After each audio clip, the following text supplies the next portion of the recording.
Guys welcome back to another video ಅಂತ ಹೇಳ್ತಾ ಸ್ವಲ್ಪ ಟೈಮ್ ವೇಸ್ಟ್ ಮಾಡೋದು ಬೇಡ, ಡೈರೆಕ್ಟ್ ಆಗಿ ಮ್ಯಾಟ್ರಿ ಬರೋಣ. ಗೈಸ್ ಇವಾಗಷ್ಟೇ ಬಿಗ್ ಬಾಸ್ ನವರು ಒಂದು ಪ್ರೋಮೋ ರಿಲೀಸ್ ಮಾಡಿದ್ದಾರೆ.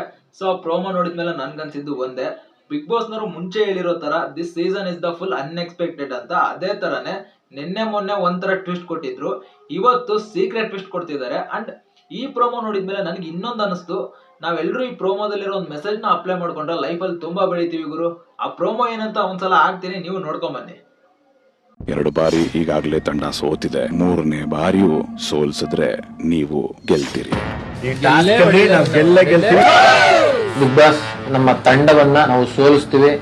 ಫಾಸ್ಟ್ ಇದ್ದೀರಾ, ಅವ್ರು ಹೋಗಿ ಗಂಟು ಮುಚ್ಚಿ ಅಷ್ಟೇ ಸ್ಲೋ ಮಾಡೋಣ ಅವ್ರಿಗೆ. ನಾನೇ ಹೇಳ್ತೀನಿ ಅಂದ್ರೆ ನೀರು ಒಳಗಡೆ ಹೋಗಿನೇ ಗಂಟು ತೆಗಿಬೇಕು. ಹಾಕ್ಲೇಬೇಕು ಅಂತೇನಿಲ್ಲ, ಸುಮ್ಮನೆ ಅಲ್ಲಿ ಸಿಕ್ಕಿದ್ರು ಡ್ರಾ ಮಾಡ್ಕೊಂಡು ಅಲ್ಲಿರೋಣ.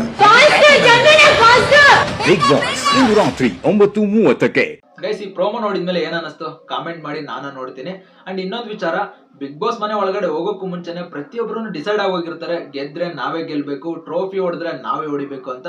ಅಂತದ್ರಲ್ಲಿ ತಮ್ಮ ಗೆಲುವಿಗೋಸ್ಕರ, ತಾವು ಆಟದಲ್ಲಿ ಗೆಲ್ಲೋದಕ್ಕೋಸ್ಕರ ಏನೇ ಸ್ಟ್ರಾಟಜಿ ಮಾಡಿದ್ರು ಅದು ತಪ್ಪಲ್ಲ.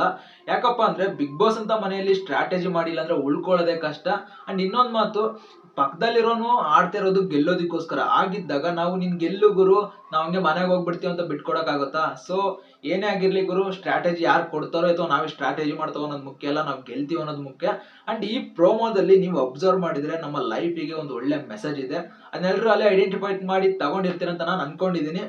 ಜೊತೆಗೆ ಇವತ್ತಿನ ಒಂದು ಎಪಿಸೋಡ್ ತುಂಬಾನೇ ಮಜವಾಗಿರುತ್ತೆ ಅಂತ ಅನ್ಕೊಳ್ತೀನಿ. ಸೊ ನೀವು ಎಪಿಸೋಡ್ ನ ಪೂರ್ತಿ ನೋಡಿ, ನಾನು ಎಪಿಸೋಡ್ ನ ನೋಡ್ತೀನಿ ಅಂತ ಈ ವಿಡಿಯೋನ ಮುಗಿಸ್ತಾ ಇದ್ದೀನಿ. ಬಾಯ್.